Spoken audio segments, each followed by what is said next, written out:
En el nombre del Padre, y del Hijo, y del Espíritu Santo. Amén. Amén. Es 29 de noviembre del 2022 y estamos en un ciclo de diálogo, de conversación en torno a algún documento eclesial, actualmente la primera parte de Mediator Dei. David nos va a introducir en el tema.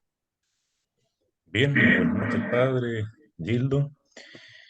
Eh, eh, Mediator Day es un documento bastante largo, bastante sustancioso, así que lo que vamos a hacer es lo mejor posible una síntesis y quizá, pienso yo, lo mejor es destacar algunos puntos que me parecen muy interesantes también, tomando en cuenta lo que habíamos visto ya en Sacrosanctum Concilio, para poder dialogarlos en el tiempo restante. Ya conocemos de sobra el contexto histórico en que se produjo esta encíclica. Así que ahora diremos que tiene un proemio general donde se establecen principios antes de empezar a hablar de progreso, cambio, reforma y estudio de la liturgia, que no difiere mayormente, no difiere en esencia de manera tan notoria con lo que podríamos haber visto en Sacrosanctum Concilium. Tal vez quizás sí Mediator Dei emplea un lenguaje más taxativo, un lenguaje un poco más directo, más sancionador, a pesar de que no es una encíclica que contenga condenas ante posibles abusos, como bien mencionaba Gildo. Entonces menciona, por ejemplo, que dónde arranca todo, Jesucristo, que instituye un sacerdocio visible, reconoce Papa que hay un ánimo en aquellos tiempos de estudio de la liturgia donde se han suscitado algunos impulsos reformadores y el Papa, su santidad, en principio no ve esto con malos ojos, siempre y cuando se observen los principios fundantes de toda la liturgia, sea siempre reconducible la reforma a estos principios y se conserve siempre la integridad y la pureza de la fe católica. Entonces, dice el Papa en una frase que yo citaba la, en la conferencia anterior, que nuestro deber como autoridad máxima de la Iglesia nos impone seguir con atención la renovación, pero procurar diligentemente que ninguna iniciativa se convierta ni en excesiva ni en defectuosa. Una gran medida de prudencia, por supuesto, que no se opone a priori a unas modificaciones, pero tampoco acepta todo y cualquier modificación sin base en principios determinados. Menciona deficiencias, menciona exageraciones posibles. Y eso es básicamente lo que contiene el proemio, principios fundantes. Principios fundantes. Luego comienza la parte primera, que habla de naturaleza, origen y progreso de la liturgia. ¿Ya? Y aquí es donde yo, más que hacer un estudio acabado, digamos, de los puntos, que eso nunca es posible, yo resaltaría frases y puntos muy interesantes que quedan propuestos para nuestro diálogo posterior. Organización y desarrollo de la liturgia, siempre en el contexto de la historia. Dice, el culto se organiza y se desarrolla según circunstancias y necesidades de los cristianos. Se enriquece con nuevos ritos, ceremonias y fórmulas. ¿Ven cómo se reconoce, por ejemplo, que una liturgia jamás permanece invariable? Claramente, ni siquiera antes del Concilio Vaticano II, la liturgia existente de manera universal era la que celebraron los apóstoles ni los primeros cristianos. Se reconoce una evolución razonable de acuerdo a la historia, a las circunstancias. Pero siempre estos enriquecimientos se hacen inspirados por una misma intención, la intención de unir, congregar en la fe, manifestar la oración visible de la iglesia. ¿Qué más dice? La liturgia está regulada por la jerarquía eclesiástica. Este es un punto de inflexión importante porque la encíclica Mediator Dei menciona mucho la jerarquía y la autoridad sancionadora de la Iglesia. No dispersa las competencias en materia de liturgia como hace Sacrosanctum Concilio, que entrega al ordinario del lugar, al obispo, etcétera, que eso, bueno, guarda relación con el tema de la colegialidad, que es otro tema a propósito del concilio. Eh, la liturgia depende de la autoridad eclesiástica. ¿Por qué? Primero, por su misma naturaleza, porque la sagrada liturgia es ejercida sobre todo por sacerdotes en nombre de la iglesia. Segundo, por el testimonio de la historia que confirma estos hechos. Tercero, porque la liturgia tiene una estrecha relación con el dogma, con el tesoro de la fe, con las verdades inmutables que componen, digamos, la doctrina. Y por consiguiente tiene que conformarse a los dictámenes de esa fe que quienes lo promulgan, la autoridad del Magisterio Supremo. Razones son esas tres, porque cualquier modificación a la liturgia debe ser necesariamente sancionada por la autoridad, por la jerarquía de la Iglesia. La jerarquía siempre ha dirigido la evolución. Veamos que se emplea la palabra evolución de la liturgia. Dice, la jerarquía eclesiástica ha ejercitado siempre su derecho en materia litúrgica, instruyendo y ordenando el culto divino y enriqueciéndolo con esplendor y decoro cada vez para mayor gloria de Dios y bien de los hombres. Tampoco, en este mismo empeño, la Iglesia nunca ha dudado, siempre que se deja a salvo la sustancia del sacrificio eucarístico y de los sacramentos, en cambiar lo que no estaba en consonancia y añadir incluso lo que parecía contribuir más al honor de Jesucristo y de la augusta Trinidad.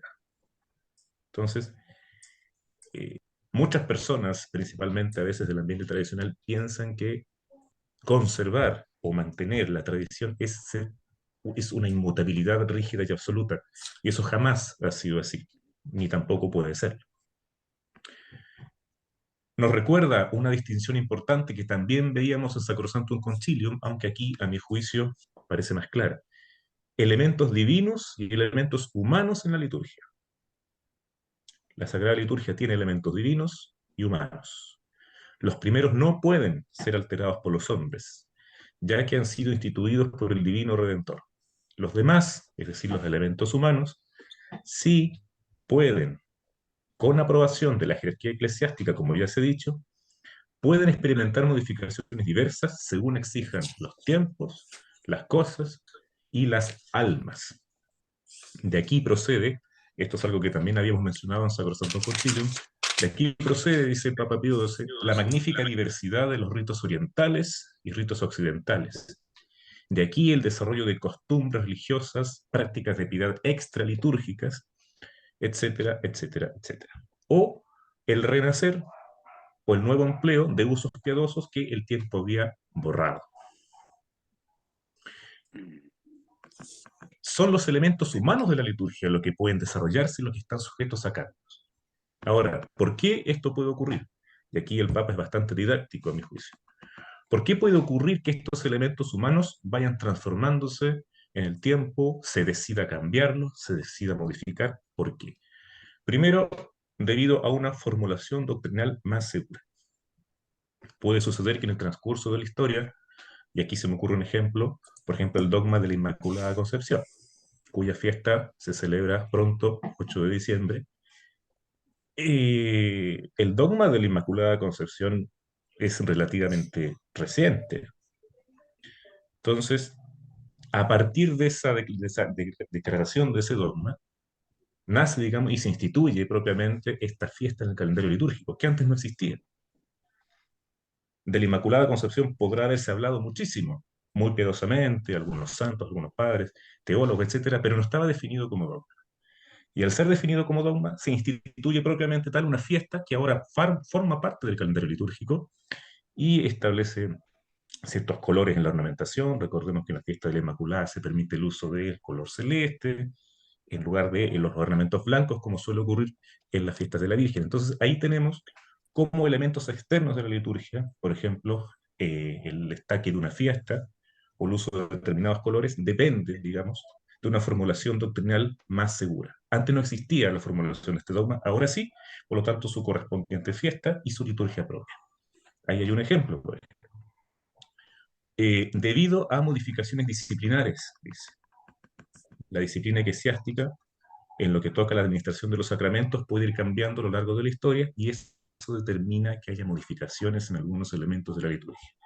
Pone como ejemplo el Papa Pío XII la institución del catecumenado, que dice la institución y más tarde la desaparición del catecumenado. La comunión eucarística bajo una sola especie, que en algún momento no fue así, y así, etcétera, etcétera. También las prácticas piadosas extralitúrgicas pueden ir determinando variaciones accidentales en los elementos humanos de la liturgia. Peregrinaciones, procesiones, devociones particulares a determinados aspectos de la vida de nuestro Señor Jesucristo pueden determinar modificaciones externas en la liturgia. Incluso el desarrollo de las bellas artes. Claramente, cuando en las primeras liturgias, las que celebraban los primeros cristianos, no existía claramente el canto polifónico, no existía el uso del órgano. Entonces, ya vemos cómo el desarrollo de las artes, en la medida que aumenta, engrandece, ayuda al misterio, a la honra, a la gloria de Dios, es incorporado a la liturgia, con efectos muy deseables, con efectos positivos. Pero el proceso no puede dejarse al arbitrio de cada uno. Y aquí hay una importante diferencia con Sacrosanctum Concilio. El sumo pontífice, es decir, el Papa, es el único que tiene derecho a reconocer y establecer cualquier costumbre cuando se trata del culto. Es el único autorizado para introducir y aprobar nuevos ritos y a cambiar lo que estime que debe ser cambiado. Los obispos solo tienen el derecho y el deber de vigilar con diligencia que estas prescripciones se cumplan y que sean observadas con exactitud. Aquí ya hay una diferencia sobre la que podemos dialogar posteriormente. No es posible dejar al arbitrio de cada uno, aunque se trate de miembros del clero, las cosas santas. Se denuncian algunos abusos temerarios que ya en esa época, año 1947, podían observarse. Reprueba severamente el Papa la temeraria osadía de quienes introducen intencionadamente nuevas costumbres litúrgicas o hacen renacer ritos ya desusados, que no están de acuerdo con leyes y rúbricas vigentes. No sin gran dolor, y esto lo destaco, venimos a saber, dice el Papa, venimos a saber, venerables hermanos, que así suceden cosas no solo de poca, sino de gravísima importancia. Dice, el Papa lo denuncia como un error. No falta quien use la lengua vulgar en la celebración del sacrificio eucarístico. No falta quien traslade fiestas a una fecha diversa de la instituida. Y no falta quien excluya de los libros aprobados las escrituras del Antiguo Testamento, teniéndolas por poco apropiadas y oportunas para nuestros días. Continúa el Papa Pío XII, el empleo de la lengua latina es un claro y hermoso signo de unidad y un antídoto eficaz contra toda corrupción de la pura doctrina. No quita, y aquí añade un contrapeso, no quita esto que el empleo de la lengua vulgar en muchos ritos efectivamente pudiera ser muy útil para el pueblo, pero la única que tiene facultad para autorizarlo es la sede apostólica, y sin su juicio y sin su aprobación nada puede hacerse. ¿Vemos? Con la misma medida, añade el Papa, deben ser juzgados quienes pretendan resucitar ciertos antiguos ritos y ceremonias. Y esto es lo que se ha conocido por la historia como el arqueologismo litúrgico.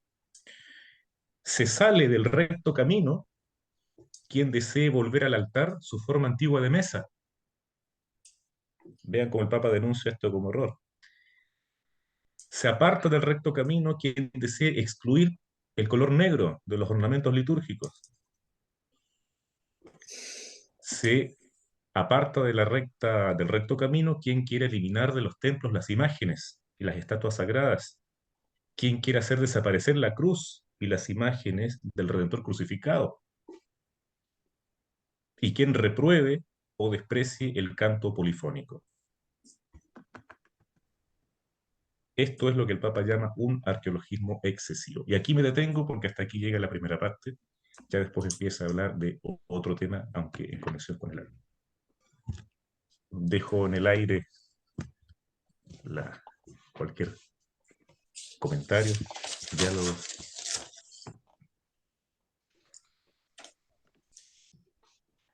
Bueno, no sé, a ver, que comente Gildo algunas cosas, por favor. Sí,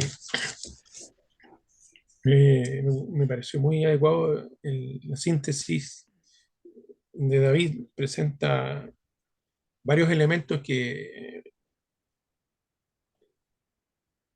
sería bueno profundizar y después indudablemente discutir y comparar. Eh, Recojo, porque lo he escuchado antes y aquí de nuevo David lo menciona, la distinción entre elementos sustanciales de la liturgia y elementos, podríamos decir, históricos o accidentales. Y también hay otra distinción que desconozco y es un tema que voy a revisar, si está asociada con la anterior, que es la de los elementos humanos y los elementos divinos. No sé si son sinónimas las distinciones. Porque siempre me he preguntado dónde está la divisoria de aguas, la línea divisoria ahí de lo sustancial y lo accidental. Y eso yo creo que es importante. Alguna vez escuché, por ejemplo, un comentario de un sacerdote que me dijo, mira, si lo único que no se puede cambiar de la misa son las palabras de la consagración. Y todo lo demás se podría cambiar y ser de cualquier manera, o de otra manera, en realidad, no dijo de cualquier manera. Sí, me pareció y siempre me ha parecido eso demasiado, demasiado, eh, demasiado poco lo que es sustancial, siendo que eso es sustancial, indudablemente.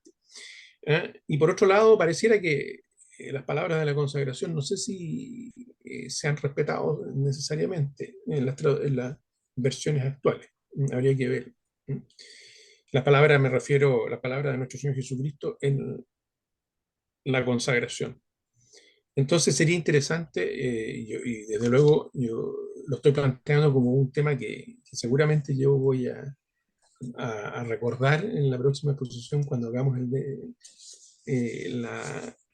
la comparación de qué es lo sustancial y qué es lo accidental, o qué es lo divino y qué es lo meramente humano, lo meramente humano. Bueno, lo otro que rescato y también quiero darle una miradita es el tema de- del desarrollo o evolución de la liturgia. Indudablemente, yo creo que eh, nadie puede pretender que la liturgia y la historia, yo creo, de la liturgia cristiana, no solo católica occidental, sino que también oriental, demuestra que nunca el tema ha sido estático, rígido e inmodificable. ¿No?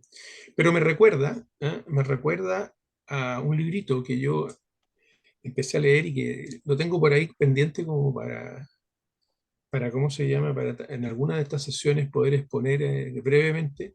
En realidad no es un libro completo, es la primera parte del libro de Dom Guéranger sobre la liturgia, donde él hace un análisis de los enemigos de la liturgia eh, y va identificando diversos heresiarcas y cismáticos ¿cómo se llama? Y va señalando cuáles son las notas que cada uno, digamos, ha aportado negativamente, por supuesto, al tema de la liturgia.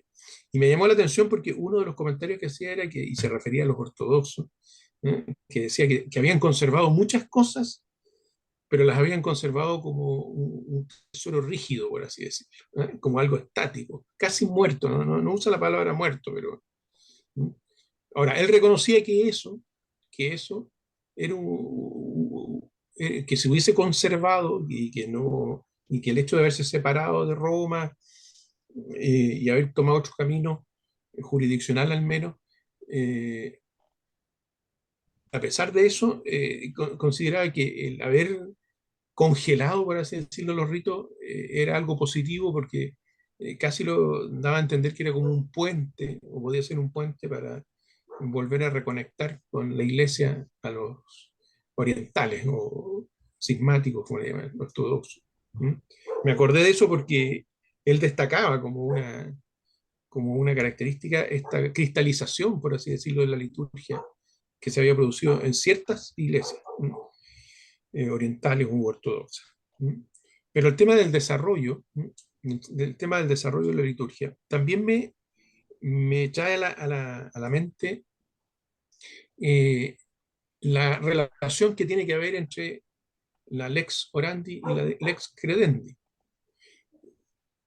También cuando nos referimos a la doctrina católica, se habla de un desarrollo homogéneo, ¿eh?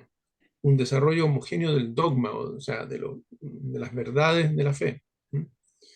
¿Eh? Y tiene ciertos requisitos, por así decirlo, o por lo menos los teólogos clásicos y el magisterio creo que también le agregaban ciertos requisitos en un mismo sentido, con los mismos, respetando los términos, no me acuerdo, ¿eh? Y lo voy a traer en forma más precisa. ¿Eh?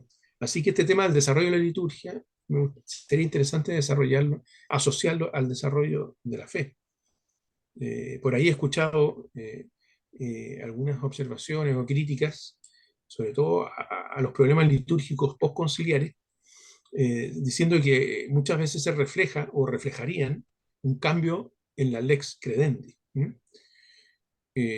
No, quizás no porque se quiera cambiar la lex credendi, pero al cambiar la lex orandi, bueno, estamos en realidad significando otra cosa. Pero bueno, esos son los puntos que yo quisiera destacar. Eso. Eh, A propósito de lo que David nos sí, acaba de Sí. exponer muy es que, sintéticamente. es que el problema es que nos van apareciendo tantas líneas que va a depender Mucho. en realidad en los sucesivos encuentros por qué lado vamos a ir atacando, ¿no es cierto? Porque Sí, primero tenemos que continuar en el documento y luego tenemos que tratar de amarrar alguna de estos hilos que van quedando, ¿no? Eh, yo creo que una cuestión que nos queda más que claro del principio es que esto de la liturgia no es precisamente un adorno o una parte decorativa, ¿ya? Yo veo, por ejemplo, nos vamos acercando al mes de diciembre y ya en algunas casas están los adornos de Navidad, o no sé, en los patios de las casas empiezan a pensar ya en colgar algunas cosas, en fin. No, Navidad no es una cuestión decorativa, ¿ya? En los países del norte y en algunos de aquí también, cuando se acerca Halloween también empiezan a decorar, o cuando son fiestas patrias empiezan a decorar sus casas, son como temáticas así, no sé. Pero no, esto no es eso, es algo eh, justamente la cuestión de lo interno y lo externo es una cuestión tremendamente importante, crucial para la práctica de nuestra vida y de nuestra fe. Entonces, esto de la lex orandi y la lex credendi es un tema muy profundo y no simplemente que pueda ser una cuestión así como, ah, ya esto cambió, se deja a un lado, o recuperemos esto otro, saquémoslo para adelante. ¿Ya? Entonces, primero, si de algo pudiera servir, algunas veces hasta en latín lo dicen, la ipsísima verba Jesu, ¿no es cierto? La misma palabra de Jesús cuando se habla de la Biblia, eh, y cuando se habla de la intención del Señor en algo concreto. O sea, por ejemplo, nos queda más que claro que en la última cena Jesús dijo, hagan esto en conmemoración mía. O sea, no es un adorno, no es algo simplemente como recuerdo, sino que es algo mucho más profundo y sacramental ahí. ¿Eh? Que el pan y el vino no pueden ser Coca-Cola y papas fritas, como lo han intentado algunas veces o alguna vez alguien. Incluso con muy buena fe, pero que la misma iglesia ha dicho esto no es parte de la tradición. Ahí viene el punto también, la intención del Señor y la sucesión en el paso del tiempo de algo vivo y operante, no como una arqueologismo, ni mucho menos como algo que sea una novedad, sino como algo propio de una comunidad viva, que es pan, que es una harina de trigo con agua, y un vino que es jugo de uva fermentado, lo más puro, lo más perfecto, lo menos contaminado que se pueda imaginar. Son cosas que pueden parecer obvias, pero no son obvias. En la práctica, la situación, si ustedes se fijan, puede partir por una cosa tan simple como esta y podríamos llegar a una cuestión tremendamente compleja cuando empezamos a relativizar los elementos. Entonces, hay un desafío muy interesante que obviamente no lo vamos a agotar en estas charlas y mucho menos vamos a pretender, porque si no sería ad eternum, que semana a semana podamos ir tratando, pero sí es importante que vaya, si hay algún elemento que va sonando, que podamos irlo recapitulando o rebobinando o profundizando, así como Gildo nos dice, yo voy a buscar este texto y vamos a hablar de esto otro. Entre paréntesis, a propósito de la Inmaculada Concepción que se nos acerca, claro, nosotros celebramos la misa tradicional en la iglesia El Tránsito de La Serena. Yo cuando era niño veía en todas las calles, en todas las esquinas, en Santiago, en La Serena, el letrero Tránsito. Entonces cuando decían el Tránsito de la Virgen, yo no entendía de qué se trataba, para dónde iba esto, ¿ya? Eh, y claro, evidentemente no estaba todavía el dogma de la Inmaculada Concepción cuando se tenía la Virgen del Tránsito, ¿ya? Tema para profundizar también. Y de hecho estábamos justamente conversando hoy con una persona a propósito del ornamento de color azul celeste propio de un privilegio de los países hispánicos, eh, a propósito de la Inmaculada Concepción. Bueno, vean ustedes cómo hay elementos que son propios de una realidad y que podemos o no comprender para, eh, para ir avanzando en una razón de ser y no por bonito. O sea, no porque esté de moda el azul, vamos a hacerlo ya de azul celeste a azul rey, o porque están de moda las estrellitas, este año le vamos a agregar estrellitas, ¿ya? Como pasa claro, es que yo he visto ahora a propósito de que los que nos gustan los gatos, que hay gente que incluso pone reja, bromeando, ¿no es cierto? Una reja para el árbol de Navidad, otras veces que cuelgan el árbol de Navidad del techo para que el gato no se ponga a jugar ahí. Bueno, Entonces, no, que la liturgia no es una cuestión de ese orden, ¿ya? Así como pasó un poco en broma, un poco en serio, y al final termina siendo grave, ¿no es cierto? Que en Santiago de Compostela, años atrás, unos acólitos echaron, en vez de incienso, marihuana en el Botafumeiro. No, no, ojo, esto no es una cuestión de ir experimentando, ¿ya? Sino que es una cuestión de una expresión que viene de nuestros ancestros y que tiene una significancia y un peso, y un valor de algo que es un tesoro no por anticuario o antigüedad, sino por el valor de lo que está expresando. Entonces ahí, bueno, ahí podemos continuar después avanzando en los días sucesivos, porque en realidad nos come los minutos rápidamente. el tema de los privilegios hispánicos es una clara muestra, por ejemplo, de que hay elementos externos que sí pueden ser Sí, modificados, claro. incluso para un lugar particular en el rito tradicional y antiguo. Que yo pienso que la mejor manera de acercarse a este límite de distinguir entre lo esencial y lo accidental, entre lo humano y lo divino, o sea, conceptualmente es muy difícil, pero quizá a través de los ejemplos nos podemos formar una idea. Entonces ya con eso podemos llegar a una próxima. Bien, yo creo que por hoy día es suficiente por el tiempo y porque en realidad, como ven, hay cosas que conviene ir meditando también. Desde luego. Bien, ánimo y adelante. Gloria al Padre y al Hijo y al Espíritu Santo. Como era Como en era un en principio, principio, ahora y ahora y siempre, siempre, y por los por los siglos de los siglos de los siglos. siglos. Amén. Amén. En nombre del Padre, del Hijo y del Espíritu Santo. Amén. Amén. Amén.